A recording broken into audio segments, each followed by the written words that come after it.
In the name of God, the most merciful, the most compassionate. In a small village at the edge of an old dirt road, there stood a lonely house on a small hill. Surrounded by ancient trees and palm shadows, the house had been abandoned for decades. Villagers said it was cursed, that anyone who tried to live there never lasted more than a few days. For years, the house remained locked and silent, its doors rusted, its windows covered in dust. At night, strange sounds could be heard from within, whispers that made even the bravest man stay away. One day, a young man named Samir arrived in the village. He had heard the house was being sold for a very cheap price.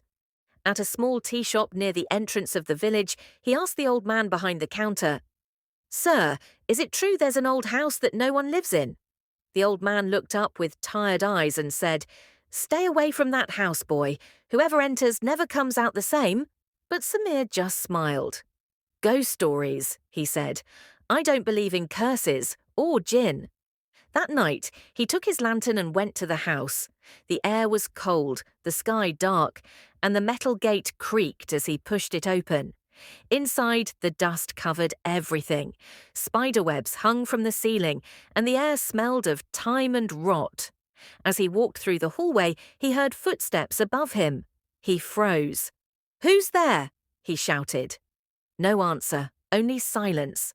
He slowly climbed the stairs, each step echoing louder than the last, until he reached a locked door. He pushed it open and found an old mirror covered in dust. He wiped the glass with his hand, and what he saw froze his blood.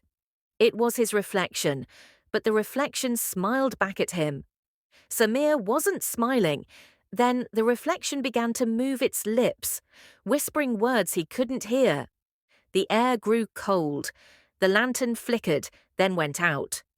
Darkness filled the room, and then a whisper came from behind him. "Why did you come here?" Samir turned around. "Who are you?" he cried. The voice answered, cold and calm. "I am the owner of this house, and I don't like visitors."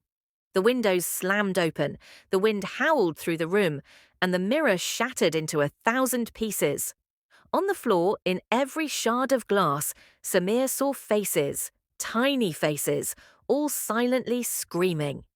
The next morning, the villagers found the house door open. Samir was gone. The old man simply said, "I warned him." Whoever enters that house becomes part of it. And to this day, if you look up at the window of that lonely house at night, you might see a strange face staring back at you in silence. They say it's Samir, the man who never left the house.